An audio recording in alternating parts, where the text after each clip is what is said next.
si ho namlouval.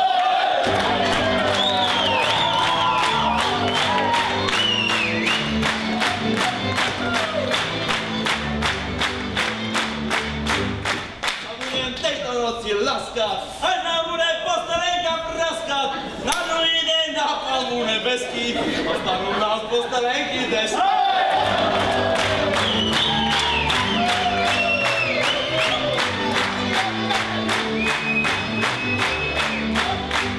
A včíl jatelinku.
Musíme na Krista. Volala jeho nevěsta, zvýšila odměnu na 200.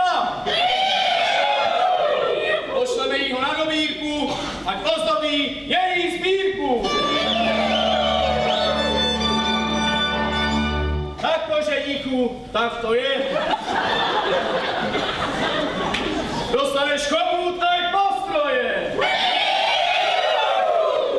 Říkají o tobě, to je kohút, to jsme ti koupili nový klobuk. Na krk pověsíme nový zvolec, že tvej svobody už je konec. Ona se chtěla honem vdávat. Ty teď budeš pořád táhat. Bude ti říkat, vitaj, vitaj, na ženácký chomut už si zvykaj.